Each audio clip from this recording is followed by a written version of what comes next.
everybody. We are delighted to be here today talking to all the students and the wider economics community about this incredibly important issue to do with green transition. I should start by saying that if you'd asked me 20 years ago whether I, as a former anthropology PhD, would ever end up talking to a large community of economists, I would have probably laughed, because if you think back to how the world looked 2 or 3 decades ago, the kind of people who were looking at climate science or social issues or the type of issues anthropologists have studied were not, for the most part, hanging out with economists. When I did my PhD at Cambridge University, there really were different types of social tribes. But what is fascinating and in many ways exciting about the world today, which I think all of you who are studying economics should take note of, is that whereas the 20th century was marked by a lot of tunnel vision, the 21st century is really about lateral vision and about trying to bring the perspectives and the knowledge base and the skill set of different professionals together to collaborate to try and fight climate change. We've seen that with the earlier videos that hopefully you've all just watched, showing how financial companies that never used to pay much attention at all to the issue of climate change are now getting on board. We can argue about whether that's enough or not. But we're now picking this up in terms of these 2 amazing speakers, both of whom have been at the forefront of looking at climate change from different perspectives. Connie Hedegaard, who I think will be known to most of you, is a Danish politician, public intellectual, and has also been the European Union's climate commissioner fighting climate change earlier last decade for a number of years, and remains very involved in these public policy debates. And Dr. Graciela Ciccilinski, or perhaps Professor, we should say, to be precise, being as I'm talking from America, has an astonishing pedigree where she's a professor of economics at Columbia, but also at the head of a company which is trying to fight climate change by developing technology to deal with the carbon issue. So 2 people with very, very different perspectives.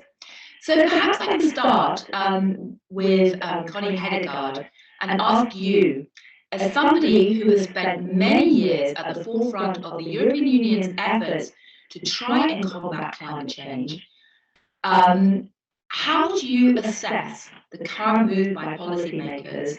Perhaps we can start in the EU.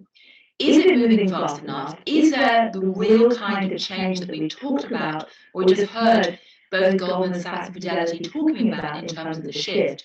Or is it still simply just cosmetic gestures that are moving too slowly to actually make a difference? And I'm going to go on mute, so Connie, you have the microphone for a few minutes. Thank you so much, Gillian, and try to respond to your question, which is not that easy. But basically, yes, I think that we are moving sort of more substantially now in the right direction. I really do believe that. I think that the European Green Deal is evidence that we start to integrate, to mainstream climate and the green transition into the core of economic decision making, so that the new narrative of EU is really to say, when we grow our economy, when we create innovation, when we create new jobs, we must at the same time address climate. And if we do it smartly, that can also be a driver for this innovation agenda and for improved competitiveness. So I really see a lot in this European Green Deal, but also in the recovery package. I thought it was really interesting that the recovery package adopted by the heads of states last July of 750 billion euros. There they said 1/3 of that huge amount of money must go for our green transition, must go for climate related purposes, and the rest of that money should do no harm. So that's also a new principle to say, okay, not all of it can sort of be about climate, but at least we should stop doing harm, doing things that go in the wrong direction. So I think that it's dawning on policymakers, not just environment ministers or climate ministers, but more broadly. I think that finance ministries really start to get this. And I think that is also related to the fact that investors, the international investor community, and the big business, the big companies, they have really understood that to grow in the 21st century, then you also have to take into consideration our climate change challenges. So I think that there is a unique opportunity to start taking bigger steps than we have seen so far. I cannot hear you, Gillian. Thank you. Before I bring Graciela in, because of these technical challenges, I'm going to stick with you for a few minutes, because I think that will make an easier flow, and ask you, how encouraged or discouraged are you by changing American policy at the moment? Do you think we're at a turning point with the Biden administration, or do you think there's still a lot of uncertainty about just how seriously they are actually committed? Because certainly some of the rhetoric has been striking, but on issues like shale gas, we haven't actually seen significant change promised at the moment. I could not hear the first you said, so you are asking me? I'm asking you, how do you assess the Biden administration? Yeah. I think that we have never seen such a strong team dealing with climate as we do in this Biden administration. I must say that the team that has sort of gone into State Department, spearheaded by John Kerry, also in the White House, being also on the National Security Council, Gina McCarthy, the former EPA, Environmental Protection Agency boss during the Obama years, now being responsible for the domestic effort back in the United States, and a whole host of other very, very good names there. We have never seen such a strong team. Does that necessarily mean that they can do whatever we would like them to do on the internal domestic scene in the United States? Well, we don't know, but a lot of the authorities to really change US in more renewables direction and all this lies with states and cities and companies. So I think the big difference with the Biden administration is that they will now re-engage internationally, and that makes a huge difference. What we saw during the Trump years was that Trump said, no, NATO must not discuss climate as a security threat. And no, we will not accept that climate is being discussed at G20 or G7. So, I mean, it was really, really a challenge internationally in these 4 years that there was this total absence of American engagement in this agenda. And I think it makes a huge difference. Just to give you one example, Gillian, back in 2014, in the last part of the Obama years, where President Obama really started to engage in climate for real, he and then Foreign Secretary John Kerry reached out bilaterally to China. And when in November 2014, US and China agreed on what they respectively should do, then the way was paved for what became the Paris Agreement 1 year later. So it's just one example what it means when the US leadership weighs in, but it also illustrates to me that John Kerry and his team, they can start running on all this. They really can just, they know the file, they have many contacts, they can reach out and they can work with the Europeans, with the Chinese. So yes, I think it will make a huge difference. And already now they have convened this meeting on the 22nd of April, the 20 biggest economies to sit down and discuss the next steps in international climate policies. So I think that is important, but I think it's really important that they do it also together with Europe and we can work together on this. Right. Well, I'd like to turn now to Dr. Graciela Jasilinski and ask you if we can get the tech working. We do have a number of tech challenges here. Apologies to everyone watching about this. If we can get the tech working, Dr. Jasilinski, I'd like to ask you how you view the current mood. Do you think there really is a change, a sea change in attitude and in sort of, serious commitment right now? Or is it still just posturing, sitting as you are currently? I believe you're in New York, sitting as you are right now, looking at the current mood in America. I believe there has been a change. And there has been a change not just at the US level, which is critical, as Connie said, but also the US is now at the forefront. For example, we have the #1 technology that the IPCC, the United Nations IPCC, recognizes is now needed to resolve climate change by removing CO2 from the atmosphere. So that's one thing that I'm doing, even though I'm teaching at Columbia University, as you said. I'm a professor there, and I am currently teaching. I am running Global Thermostat, and that technology is the transformation that the IPCC says is required. We need to remove the CO2, the legacy CO2, which is in the atmosphere, bring it down onto Earth and stabilize it, because we have overshot. And now the only solution is not just to decrease emissions, which have to be done, but also to remove the CO2 that is already there, because otherwise it will just stay there and keep on increasing, and it can do that for hundreds of years. The United States has the leading technology. It is possible to make it, and it is starting to be commercially viable. And that is a transformation of the world economy, because with the CO2 that we remove from air, we can produce materials, we can produce beverages, food, we can produce clean gasoline, and a number of other profitable products. As a matter of fact, right now, and this is a figure for all of us, the global investment in clean technology exceeds the global investment, for the first time, exceeds significantly the global investment in oil and gas, in the oil and gas industry.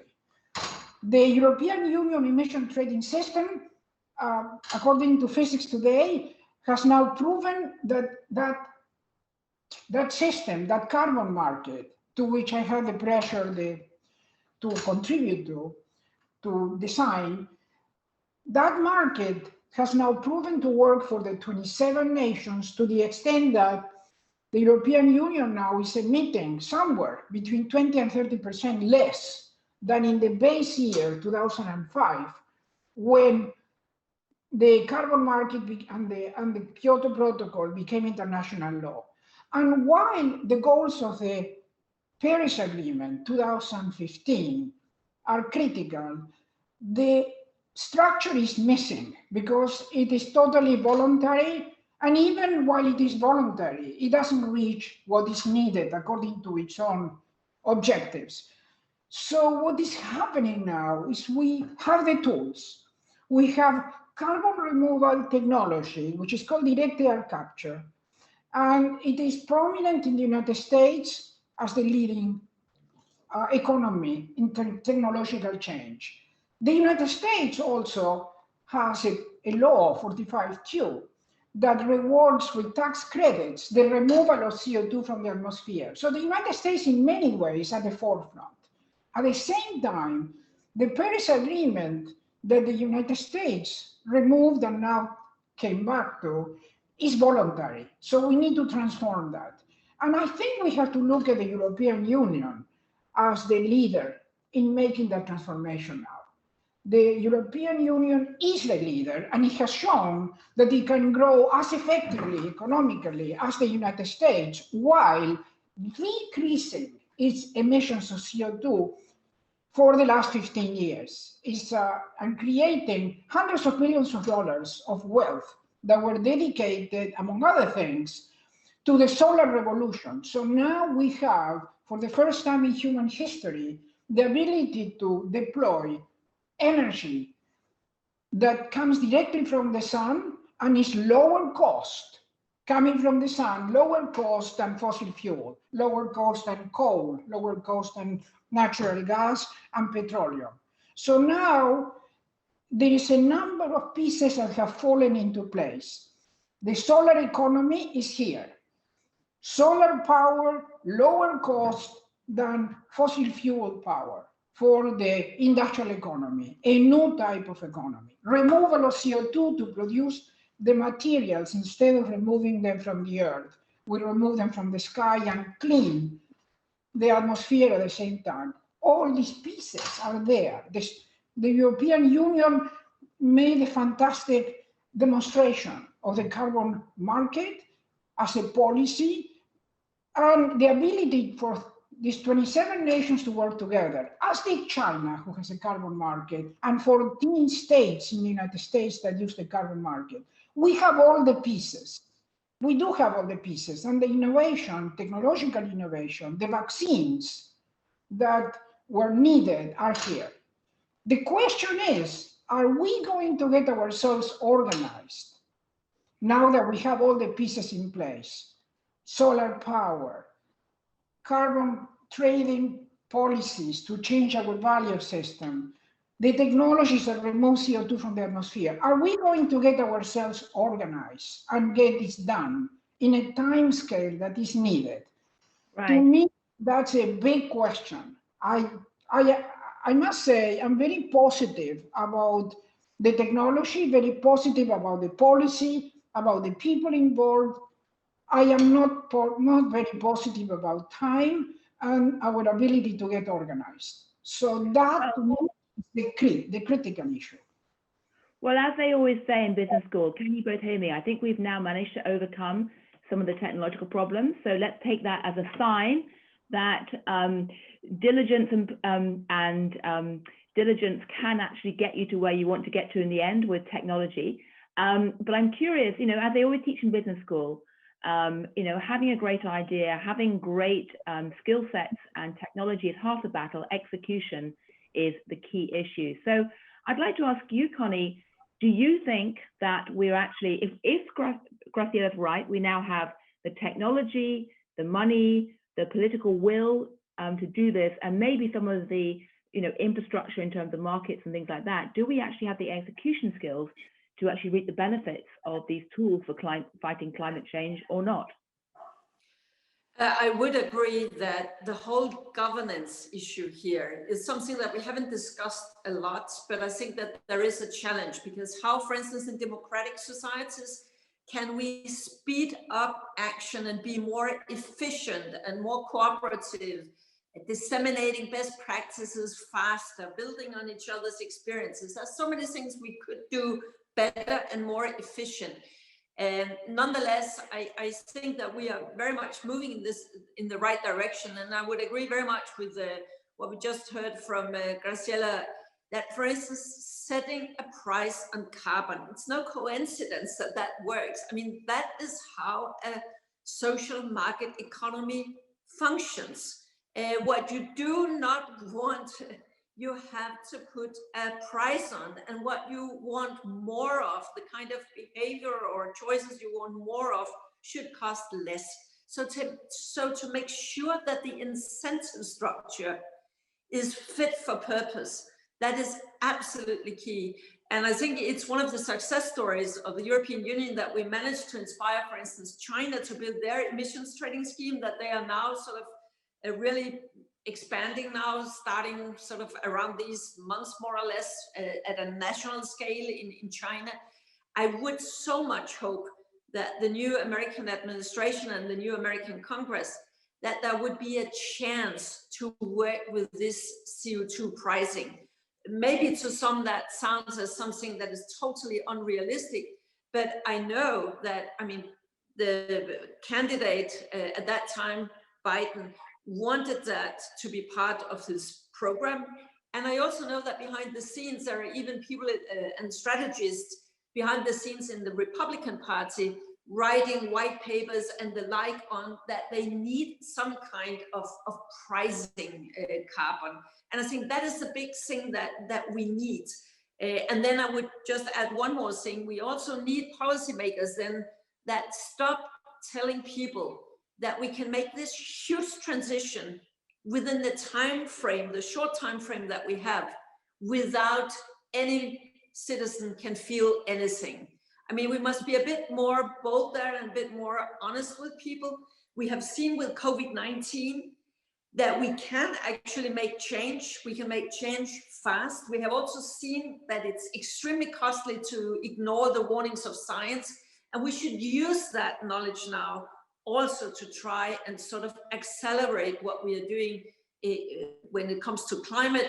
And we should be frank with people saying, some of us will feel that change is coming. Something we will feel is getting more expensive. Something would then maybe be less expensive. And there is a social dimension here to observe. It's extremely difficult, politically speaking, to make this transition. But I think it helps when we have a more frank discussion and when we use the pricing mechanisms. And if I may, Julian, just one more thing, because if we don't price things adequately, then instead you would have to have so much regulation that would also end up being a tremendous challenge, at least in democratic societies.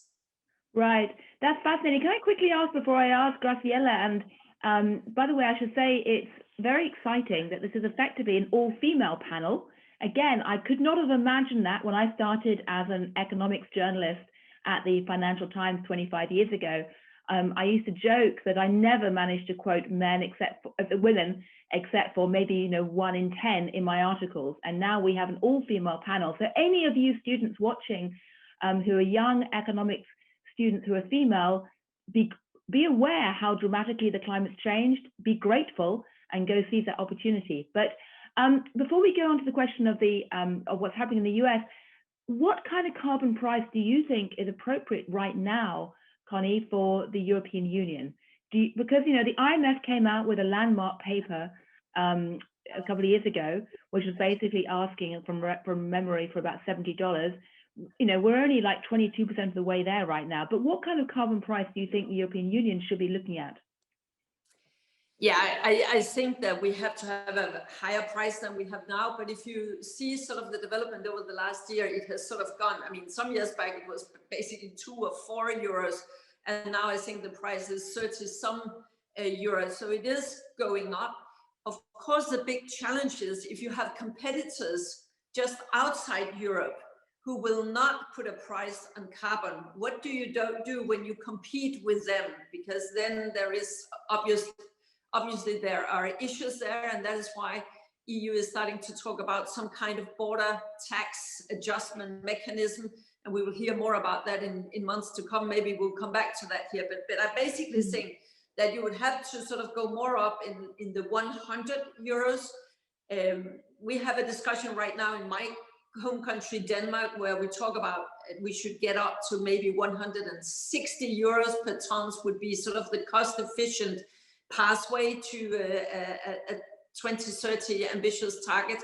Just last month, the Conservative Prime Minister in Norway actually has suggested, even in an election year, a carbon price that should be phased in up towards 2030 that would end up in 2030 being around 200 euros. So wow. I think that this discussion is really starting to mature. And I also see more and more of the big companies who are working with shadow prices. I don't know if you saw even last week, BlackRock's CEO, Larry Page, in his sort of annual letter, started to say, we are not any longer going to invest in companies that do something with fossil fuels, and really advocated again also sort of for strong CO2 pricing. So I think the recognition is growing. Because these days you cannot find an economist that would not say that is the right tool. And I recall when I was a commissioner during the crisis years, the financial crisis in Europe, so many industrialists said, oh, don't give us that CO2 price. It should be very, very low because it will harm us to have a high CO2 price. That has changed a bit, that more and more people realize that this is also about having an incentive to invest in innovation, and through that create new jobs and new export possibilities. Right. Well, if we have time, I'd love to come back to the carbon border tax question. I believe we have the mechanism to ask questions. So I believe you can ask questions through the website, anyone watching, and I may get these to be able to pitch to you in a bit.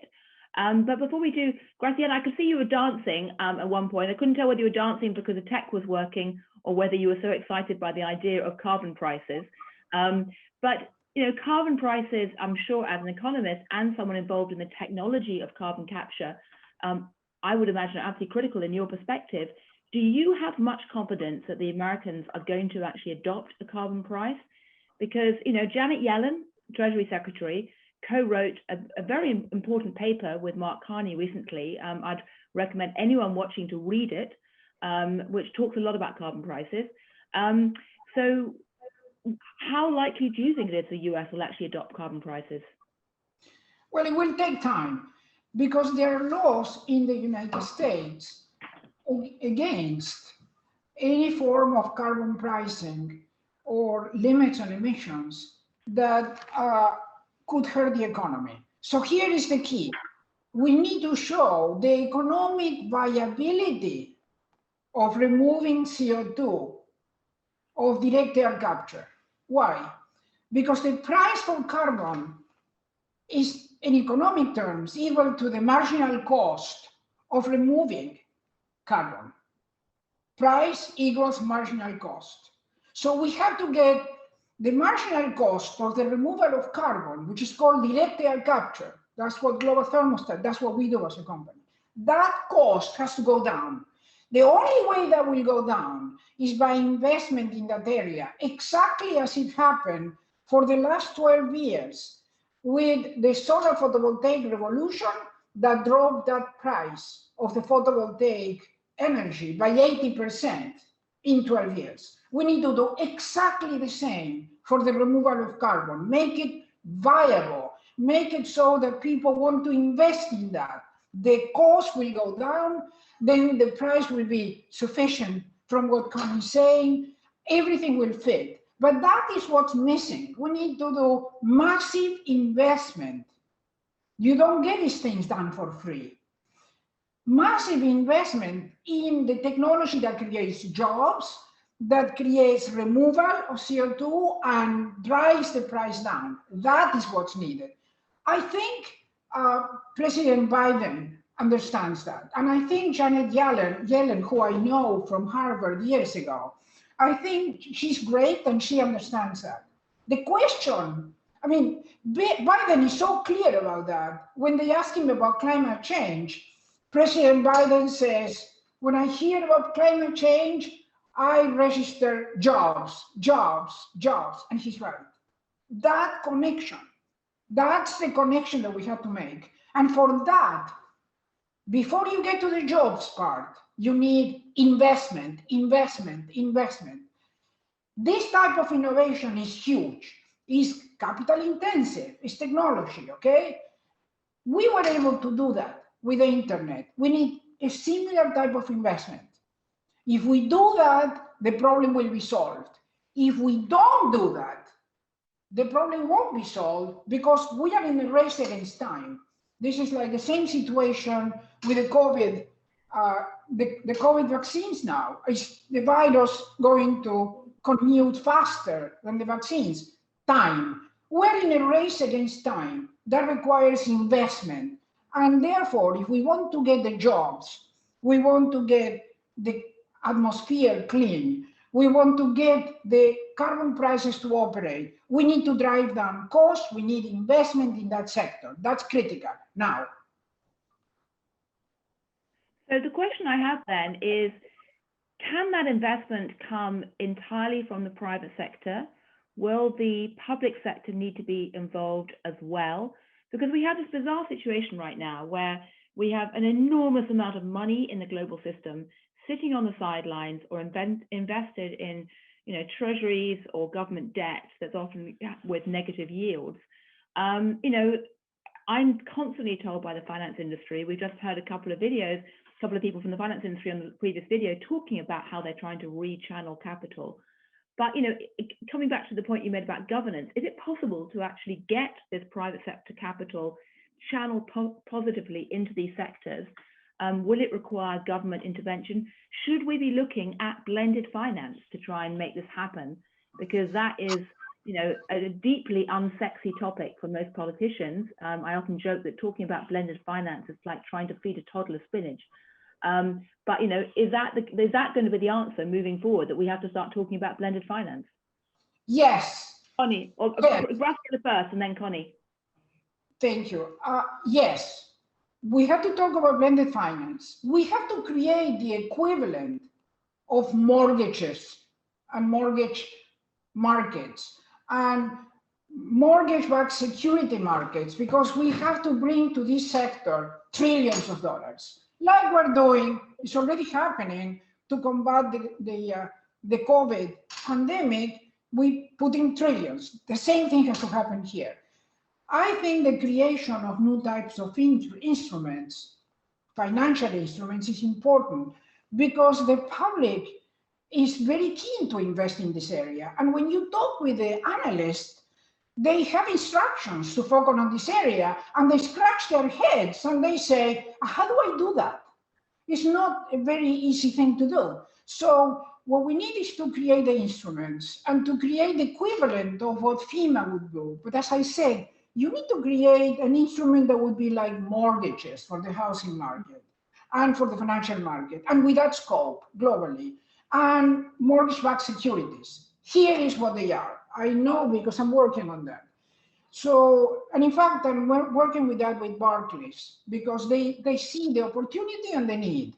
You create that instrument. The instrument is what I describe as a,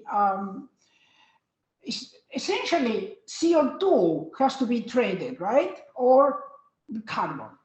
And you need an instrument which is essentially it's called an offtake, which is how all CO2 contracts, it's $1 trillion market this decade for CO2. All the CO2 trades are based on an instrument called an offtake in the United States, and it's similar to the purchasing. It is similar to a similar instrument in the power sector. Okay, right. And that instrument will behave as mortgages though, and will allow people to invest and to create securities based on offtakes.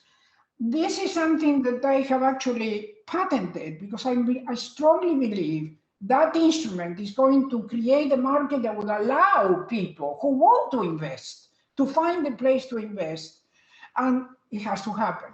So right. the government can participate. Governments have a way to participate, for example, in mortgage markets. Okay, that's what Margaret Thatcher did so well. This is what is done in the United States. This is what the European Union should do.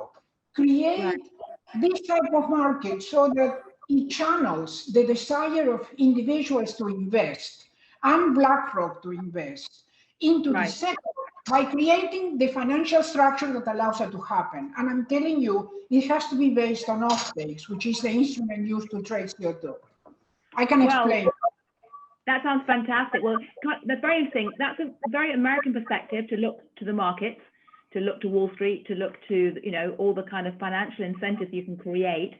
I'd love to know whether, Connie, you would agree that, first of all, blended finance is part of the answer, and secondly, would you agree that, you know, a key element right now is to create something like, not so much FEMA, but Fannie and Freddie for the green market? I have often argued that myself. I'm actually going to be writing a column about that in the coming days. But would you agree with that? Because the perspective between Europe and the US is different on this, in this degree, about the degree to which you rely on bottom-up market incentives as opposed to top-down government direction in the European Union. Well, I do think that we would need here to sort of have the public and the private sector to work together much more than we have normally done. And I think that sort of, that needs to sink in. Just to give you one example, in Norway, in Sweden, and in Denmark, in each of these Nordic countries, we have actually done some exercise where we have set to different sectors in society. In Denmark, it was 13 different sectors. If you're going to be zero emitting by 2050, what will you have to do as a sector? What can you do yourself? Where are there some research or technology gaps that must be identified or handled, and how do we do that? And are there some framework conditions that the policymakers need to change? And so you had sort of 13 different input there, where the policymakers could then work with the sectors on how do we together then now try and solve this. And yes, I think we have to have very sort of mixed ways of financing it. I would say that a way we would do it in many European countries would, for instance, be through the pension funds that are, that is sort of bottom up. More and more people would start to demand from their pension fund that the money, their money, the future pensioners' money, is placed green rather than black, and more people would sort of pay attention to that. So, for instance, in some of the most progressive green states in Europe, the pension funds play a really, really essential role in providing some of the capital that is needed in order to make some of the big investments in new technologies, be it hydrogen or power to X or technologies it is. If I mention another aspect, I'm sitting with the CEO of Volkswagen, one of the biggest companies in the world. Herbert Dies there, he has convened 10 other the CEOs from 10 other very, very big companies. And they try now to find out and identify across normal competition borders and across different sectors to say, how can we work together more? Say, for instance, on hydrogen or on batteries or on different aspects. I mean, some of the companies also start to understand that in order to get to the scale we need, we have to work together in very, very novel ways. And that is, I guess, a challenge, not only to our political system, but also to how companies normally would see themselves and the way they view their competitors, that we should start to pool our resources a bit more, also financially, and work together when it's about how to develop new technologies. Well, that's fascinating. It comes back to the issue of governance, which Graciela was raising, about how we actually organize this and who's going to organize it and whether it's possible to organize it across borders. But I'd like to turn to some of the questions coming in from the audience and start with something which is an absolutely hot potato right now in the European Union when it comes to things like the green taxonomy, but also potentially quite controversial in the US, which is nuclear. I'd like to ask you both, how big a part will nuclear power play in becoming more sustainable? Perhaps starting with you, Connie, given this is such a flashpoint for the French and the Germans right now, particularly with the green taxonomy. Yeah, on nuclear, we will see a component of nuclear globally. We will see it very much in India. We will see it in China. There's no way that, for instance, these growing economies, emerging economies, would sort of cope with their energy needs without having a component also of nuclear. And even in some European countries, even in some of those who have normally said we do not want to have nuclear, you could take Finland, you could take the Netherlands, they have changed their mind within the last, say, 10 years or so, and now they are embracing nuclear. We also see in the UK with the Hinkley Point, new big nuclear plants being erected. The only thing we should remember there is that it is a mistake if people believe that nuclear is a cheap option. It's a really expensive option. And they have discovered that the hard way in Finland. It was, I think, 3 times as high a price as they had sort of calculated from the outset. I think what we see in Britain with the Hinkley Point, a huge project where sort of the profitability of that is really being questioned by really many. So nuclear will be a component in many countries still. In some countries, we have decided that we do not want to have it. And where you have a very big component of renewables, often nuclear is not the ideal backup energy source in the system, because you cannot turn off and on compared to when the solar and the wind is delivering energy or not. So there would be alternatives that are better. But I guess we will see it in Europe still, just only remember that it's not a cheap solution. Right.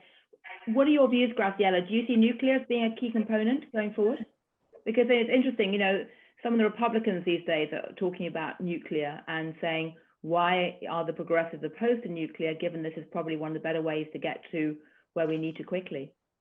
Well, the untold secret is that we don't really know, and I think we don't have sufficient nuclear fuel to replace fossil fuel energy We know, however, that the sun provides sufficient energy to replace fossil fuel energy, but we don't know the same about nuclear fuel. So we can continue working with nuclear, and in some cases it may make a lot of sense, but the fact is it's not the solution. So I think we should continue with solar energy as the overpowering solution that is needed because of the scope of it, okay? And then consider many other alternatives. There's no reason to have just one. We still have the storage problem and the safety problem, and now we have to face the fact that we don't have enough nuclear fuel, as far as we know, for the scope of what is needed, okay? So that's one. But I would like to say, while we have people like yourself and like Connie here, and this impressive list of people in this event, this economic summit, I want to say that we should be organizing the people that can make the transformation happen, and they are within this economic summit. I look at the list of people that I observed in this event, and all of them together, they have the ability to create that transformation, to make it happen. And I think, to be blunt about it, the communication could fall on somebody like you to create a forum or some way of having a group of people within the people in this event today that would give the blueprints for the transformation we're talking about. I think there is more agreement than disagreement right now, but I think the organization is lacking. And I think the people in this group have the ability to do that organization. And I'm going to put it on you, Gillian, because I know, I know the way you think to a certain extent, knowing you for several years, but I also know that you can coordinate this effort. Choose the people in this group here today that can make that happen. Ask them the right questions, and let's see what comes out and publish it. How about that? Well, thank you. I'd say that recent years have shown that putting journalists in charge of anything to do with public policy making is not always wildly successful. I won't get too specific, but there we go. But I will just say, and I'd like to bring Connie in for last comments, we're almost out of time. The reason I'm chairing this panel is because I've spent 25 years in financial journalism. I was an anthropologist originally, and was covering financial markets through a very traditional orthodox lens for much of that. About 2-3 years ago, I realized that there was a big gap in the information ecosystem around environmental social governance, which was part, and it echoed in my way, in my view, almost entirely the gap in the information ecosystem that I'd seen in credit derivatives back in 2004. And the gap in the information ecosystem partly existed because most journalists assumed that anything to do with ESG was kind of hippy-dippy and vague and public relations, BS, and that kind of stuff. I used to joke to colleagues that ESG stood for eye roll, sneer, and groan, because it was all so incredibly, cosmetic. But the other problem was, frankly, silos. It's an issue I've written a lot about. That basically, both inside a government, inside a company, but also inside the media, you had a science desk, you had a finance desk, you had a policy desk, and it's very hard to connect it. So what we did at the FT about 18 months, 2 years ago, was create something called Moral Money. I'm not going to sort of sit here and blast it to everyone, but if any of you have students and want to see these issues, we have a twice-a-week newsletter covering it. And we also have a lot of stories trying to bring together these silos and take a joined-up view looking at ESG. We've also, within the FT, shifted our overarching coverage really quite dramatically to look at climate issues and energy transition issues in a really dramatic way. We're trying to avoid the equivalent of creating a CSR department in a company, just a little siloed platform, and ripple it through the entire coverage. So that's been very exciting. And I absolutely agree that, the way we write about it will be absolutely crucial. It's going to be very hard to actually get the kind of public policy change you need and the governance change you need without wider public buy-in and talking about it. But Connie, I'd like to ask you, I mean, what role do you think the media has to play right now in covering these issues? And do you think the media is covering the right topics or not? I agree with everything. I'm not going to ask you if you think journalists should try and coordinate it, because, you know, as I say, I think recent experience is not great on that front. But, you know, tell me.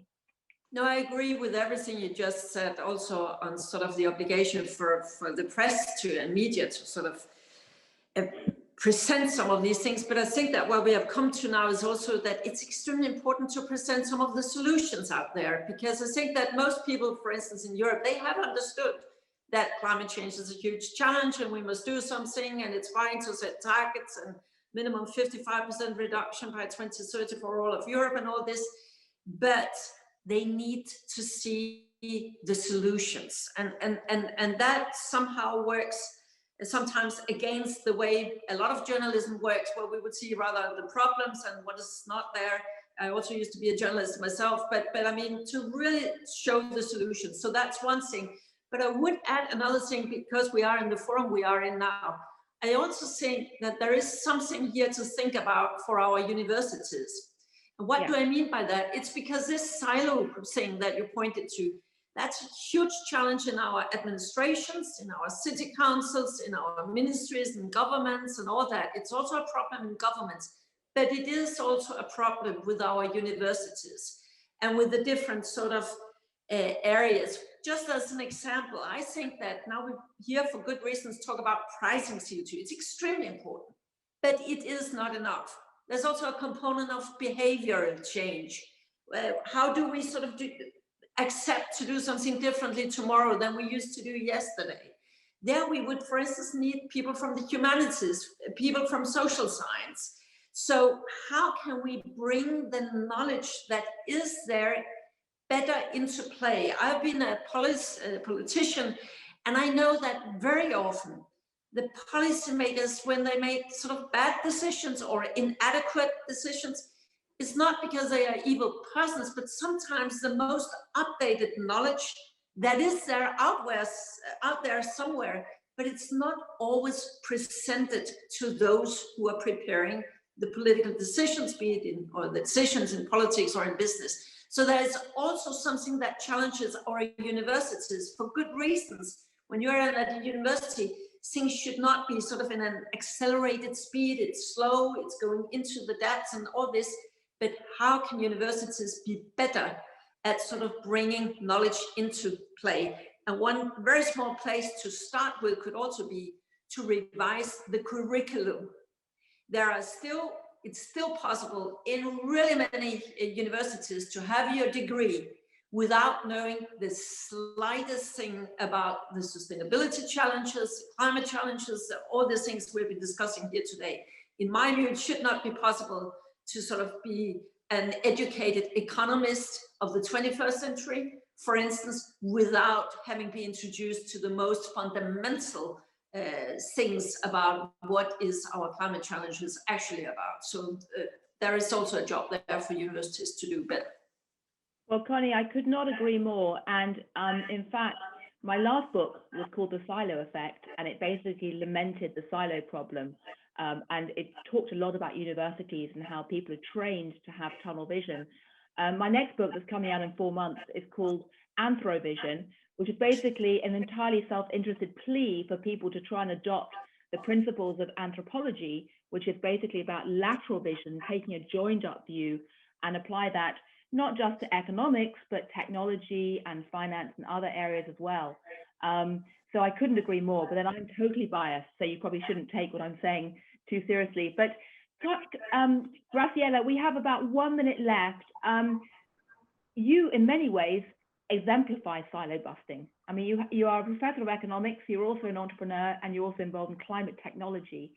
Do you have optimism, since we are talking to economic students now, that the next generation of economic students will not just be more female, but also more silo busting and able to adopt the kind of lateral vision and maybe even talk to an anthropologist, shock horror, which by the way is even harder than getting an economist to talk to a climate scientist. Do you think that's likely to happen, Graciela? It is, it's happening. It is definitely happening. We just have to give them the tools. So it's both ways. It's like, yes, Freddie Mac, Ginnie Mae has to be created now for climate change. It's not, the mortgages market did very well.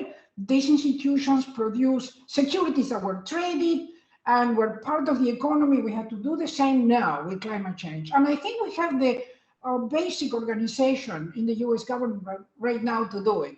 Once the jobs require that interconnection of skills, then the students will start demanding the courses that will change the curriculum. So all of this has to happen. Now, you're asking, will it happen? I think it will happen.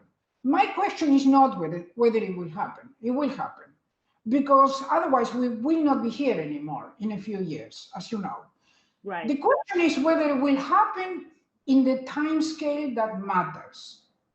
We are in a fight against time. This is the issue. This is a struggle against time. So that's why I'm saying we need to make big moves, not little moves, big moves with respect to university, yes, but big moves. Otherwise, it will change, but it will be too slow. We have to create, as you pointed out, the Freddie Mac and the Ginnie Mae's financial institutions and the financial instruments, as I said, that are like mortgage-backed securities, but based on offtakes instead of mortgages, so that we can bring money to that sector and make it all flourish, not just being a penalty so that it costs more to be clean. No, it has to be more profitable to be clean. Right. Okay. We have to do it now. Unfortunately, we have a timing challenge here on the panel. I take your points entirely, but we are sadly out of time. I think we can regard this as a pretty powerful call to arms for anyone who is currently studying economics, to not merely embrace the principles of economics, the power of incentives, which you're all trained in, but then to get out of your tunnel, look widely, think about policy, think about climate science, think about technology, even, dare I say it, think about some of the social sciences like anthropology, and try and act now, as Graciela says, to try and look for solutions. Any of you who are interested in looking at the Financial Times' Moral Money platform, which is covering this stuff day in, day out, or our Climate Capital platform, if you Google it, you can find it and you can sign up very easily for our newsletter on these issues. We're very keen indeed to engage with students, and I think most universities have university accounts with the FT, so you can get onto those platforms pretty quickly, I hope.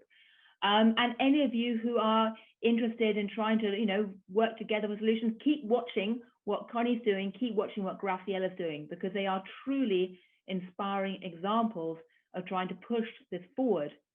As Graciela said, we have a lot of the tools to deal with these issues potentially out there. The question is, how do we activate it? How do we actually execute this? And how do we inspire the next generation to really get engaged? So all of you watching, good luck. And to both the panelists, thank you so much for your extremely interesting and inspiring works in spite of all the technology challenges. So thank you. Well, yes, thank you to all three of you actually for what was a really fascinating and engaging debate there. Sorry for all the technical difficulties at the beginning. I suppose we can only hope that we could solve the climate issues as easily as we managed to solve those, but maybe wishful dreaming. But thank you very much. That was a truly fascinating debate. It was very interesting to think about the steps that we need to take on a large scale. And as one of you mentioned about how COVID has really pushed us to accelerate the steps we can take there. We did get a lot of engagement from our audience, clearly indicative of how important this topic is for everyone. So for those of you who'd like to continue, of our attendees, we will be hosting a lounge from 3:30 till 3:45, where you can share your ideas with each other. But otherwise, thank you to our panelists. Thank you, Ms. Tepp, for chairing that panel. And we'll see you all later.